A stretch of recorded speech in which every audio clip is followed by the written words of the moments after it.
Hola, ¿qué tal? Espero que todos estén muy bien. Hoy vamos a hacer un video distinto. Es un video que pues me pidió una amiga que hiciera, que le explicara un poquito acerca de la anatomía del hígado y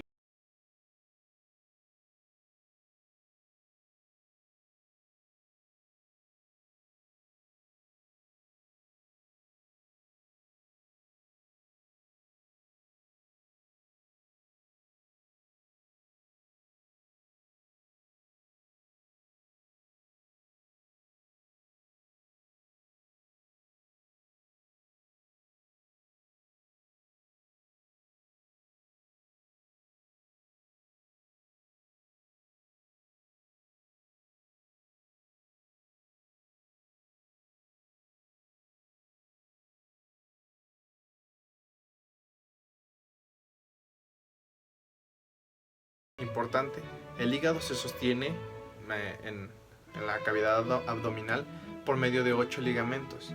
Estos ligamentos no los anoté aquí, pero se los voy a mencionar para que pues ustedes también los conozcan. Igual les voy a estar pasando una fotografía.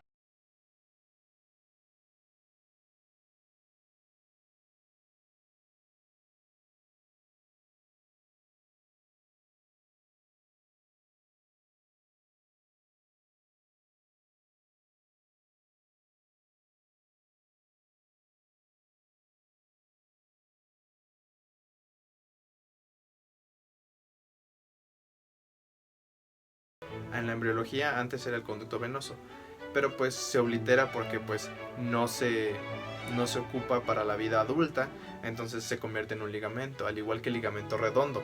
El ligamento redondo es la vena umbilical en la vida fetal y pues ahora igual no se ocupa, entonces pues se hace ligamento, se endurece y ya no nos sirve para más que para sostener el hígado.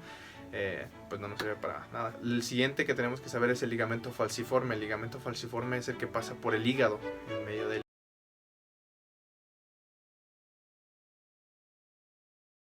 pasa sobre el ligamento redondo, van unidos los dos. Es el ligamento falciforme. Y ya llevamos 6, nos faltan 2. El siguiente es el ligamento hepatogástrico. El hepatogástrico, pues como su nombre lo dice, el hígado o el estómago va unido hacia el hígado por medio de un ligamento. ¿Ok? Ese ligamento pues le da un poco más de estabilidad al hígado. Y el último que vamos a ver es el ligamento hepatoduodénico.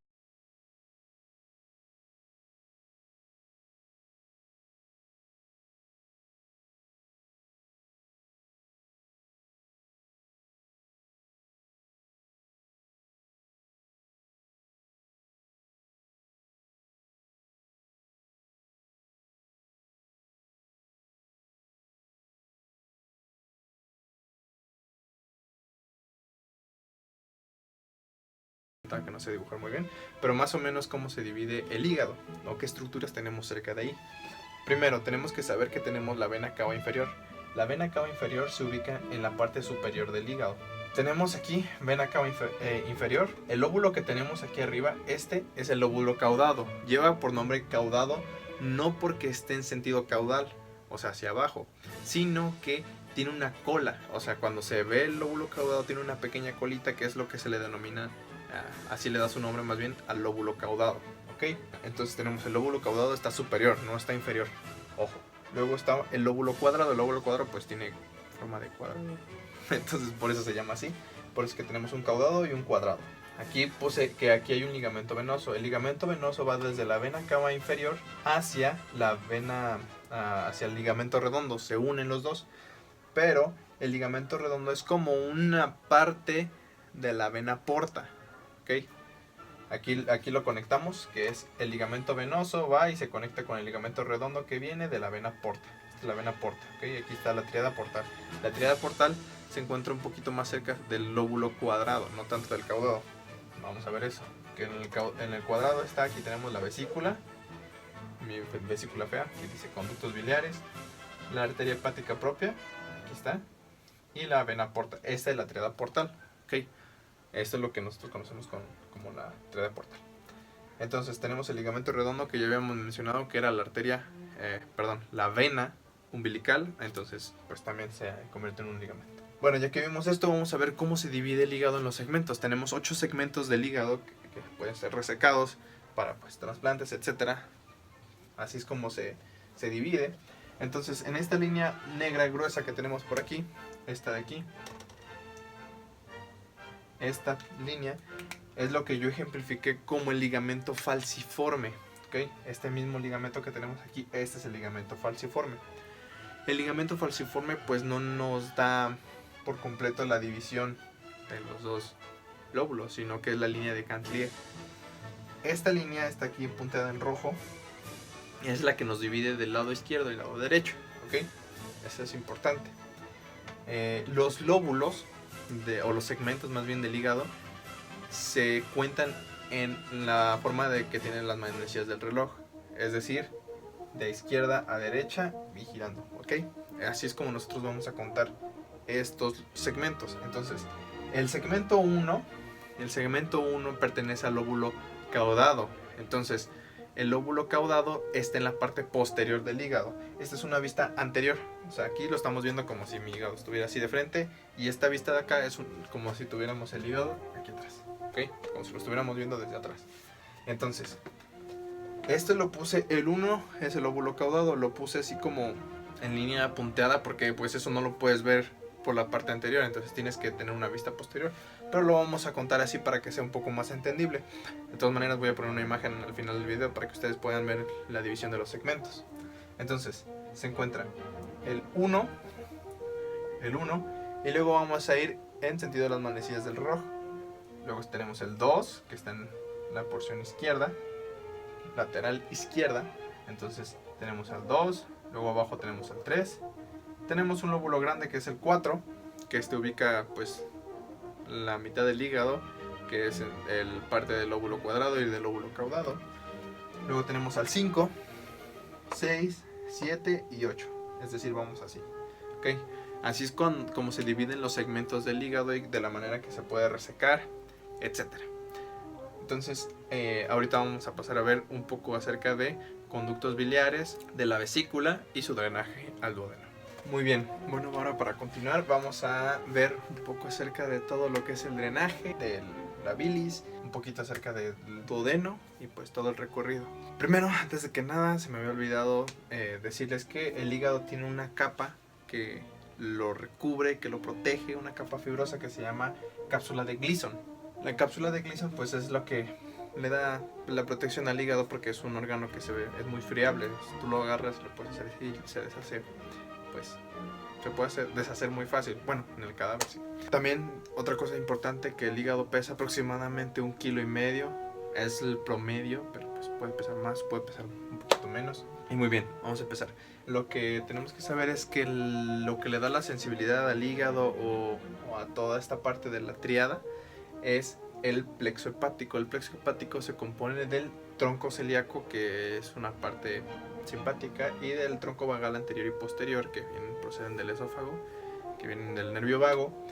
Y se juntan los dos sistemas, el sistema simpático y parasimpático, pues para darle sensibilidad a todo esto. Aún se desconoce un poco la función de todo lo que se hace, pero pues es lo que viene en los libros, en la literatura. Primero, ¿qué es la bilis? Para saber pues cómo se hace el drenaje de la bilis.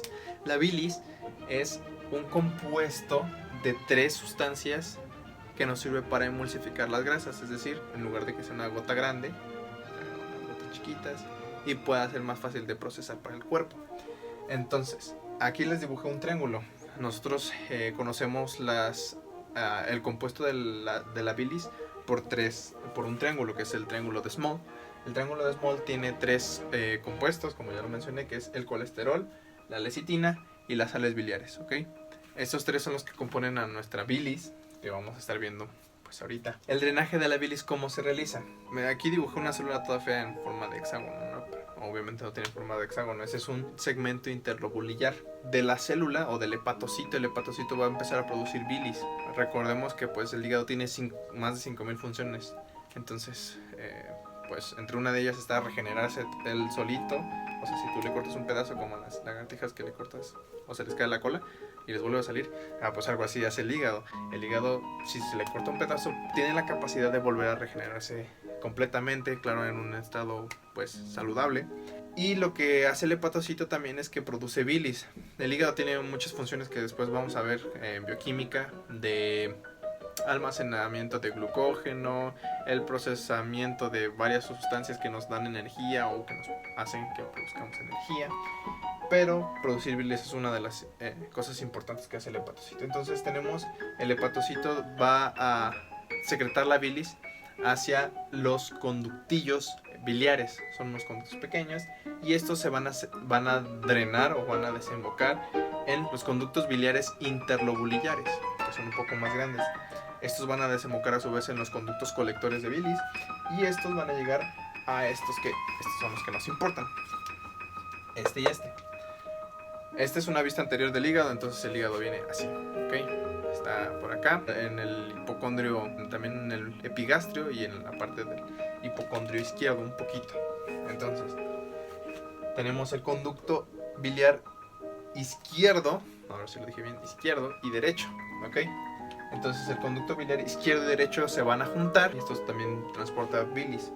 Entonces ellos van a empezar a descender y esta que es nuestra vesícula va a tener un conducto que tiene una parte que es espiral, que es el conducto cístico. Entonces este se va a unir al conducto hepático común, porque cuando se unen estos dos, el izquierdo y el derecho, se crea el hepático común. Entonces se une el conducto cístico al hepático común, va descendiendo y cuando se une al cístico ya se le llama conducto colédoco, ¿okay? Este conducto es un poco más grandecito. Entonces va descendiendo el conducto colédoco y se une con los dos conductos que vienen del páncreas. Este es un páncreas, aunque no parezca. Entonces se une a los conductos principal y el pancreático accesorio.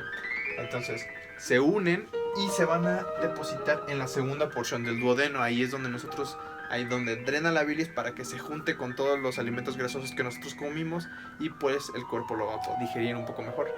Entonces, ya que tenemos esto, vamos a explicar qué son estas cosas rojas que tenemos ahí en la vesícula. Se dirán, ¿qué es eso? En la mayoría de los libros, o bueno, no en la mayoría, no les voy a mentir, pero en algunos libros que yo he leído no vienen estos. Esto pues es una parte que nos dio un maestro cuando nos llevamos la clase de anatomía. Y estos dos conductitos se llaman conductillos de Luschka, así como estos. Así como esto. Luschka. Entonces, estos conductos, ¿qué hacen? Lo que hacen es drenar la bilis del hígado directamente hacia la vesícula. No tiene que pasar por los conductos hepáticos, ni por el cístico, ni nada, sino directo del hígado pasa hacia la vesícula. Entonces, ¿cuál es la función de nuestra vesícula? La vesícula no produce bilis, ¿ok? Una cosa importante que tienen que saber, la vesícula no produce bilis. La vesícula solo almacena la bilis, ¿ok? El hígado es el que produce la bilis, los hepatocitos producen la bilis, pero la vesícula nada más la almacena, no la produce. Ok, aquí les puse algunas medidas, de, por ejemplo, el páncreas abarca el espacio aproximadamente entre la primera lumbar y la segunda lumbar, L1 y L2. Entonces, tenemos 4 partes del duodeno, 4 porciones, que estas son importantes, que vienen casi siempre en los exámenes también. Entonces, el duodeno es un órgano que es retroperitoneal, es decir, está detrás del peritoneo. Entonces, tenemos 4 porciones, como ya les comenté. La primera es la porción superior, que es esta. Sobre la primera porción reposa la vesícula biliar, es como que está la primera porción y encima está la vesícula descansando. Esta porción mide 5 centímetros y está en la posición aproximadamente de la primera lumbar, de L1. Esa es una de las porciones más cortas. Tenemos 2 porciones cortas, una larga y una medianita. La primera porción del duodeno es de las porciones que tenemos más cortas, ¿okay? 5 centímetros, L1. Luego tenemos la segunda porción. La segunda porción le llamamos porción descendente. La primera es superior. La segunda es descendente, la tercera es horizontal o inferior y la tercera es ascendente. La cuarta es ascendente. Entonces, en la segunda porción es donde drena todo el conducto colédoco, ¿ok? En la segunda porción tenemos un esfínter o una válvula. La válvula se llama, o ampolla, válvula o ámpula de váter se llama, que es este circulito. Y esa válvula tiene un esfínter pequeño que se abre y se cierra, porque obviamente no puede estar abierto todo el tiempo. Entonces se abre y se cierra por medio del sistema parasimpático. Entonces Este esfínter tiene un nombre también, se llama esfínter de Oddi. Bueno, paréntesis. La ámpula de váter o la ampolla de váter también se llama ampolla mayor. Aquí se drena todo el contenido de la bilis para que se puedan emulsificar las grasas. Y tenemos la tercera porción del duodeno. La tercera porción del duodeno, que es la horizontal o inferior, mide de 6 a 8 centímetros y se ubica en la porción del L3. Tienen que hacer en su cabeza una imagen de cómo va el duodeno. Si la primera porción está en L1 y la segunda porción va de L1 a L3, porque es la más larga, la descendente es la más larga, la segunda porción es la más larga, que mide entre 7 y 10 centímetros, ¿okay? Va de L1 a L3. La tercera porción, pues obviamente está en L3 porque ahí se quedó la última porción de L3 y como es horizontal, pues se queda en L3. Y la cuarta porción, que es ascendente, sube, como su nombre lo dice. Entonces es de L3 sube a L2. Así de fácil es esto. Y la cuarta porción mide 5 centímetros. Entonces las dos porciones más cortas que tenemos es la primera y la cuarta, porque ambas miden 5 centímetros. Y la más larga es la segunda porción, donde drena todos los jugos de la bilis, que mide entre 7 y 10 centímetros. Es importante que sepamos esto. Ahora, ¿cómo es que el duodeno se levanta un poquito para pegarse con el yeyuno? Porque el yeyuno está muy cerca, pero está un poquito más arriba. Entonces el duodeno tiene que levantarse. Hay un ligamento que hace este trabajo, que se llama el ligamento de Treitz, que se ubica en esta porción, en la cuarta porción, que hace que el duodeno se levante un poco y se conecte con el yeyuno. Entonces, recapitulando todo de manera más rápida, van conductillos biliares a conductos interlobulillares, de conductos interlobulillares a conductos colectores a conducto hepático izquierdo y derecho. Se juntan y se forma el hepático común. Se junta con el cístico y se forma colédoco. Colédoco se junta con conducto pancreático principal y accesorio y se drena en la ámpula de váter o ampolla de váter, y así es como se hace todo el proceso de la bilis. Obviamente aquí influyen muchas hormonas que no tienen que ver con anatomía en este momento, que influye la colecistocinina, etcétera, que también influyen con el estómago, cuando el estómago tiene la sensación de llenura o de vaciamiento, etcétera. Entonces todo esto es importante que sepamos. También la composición de la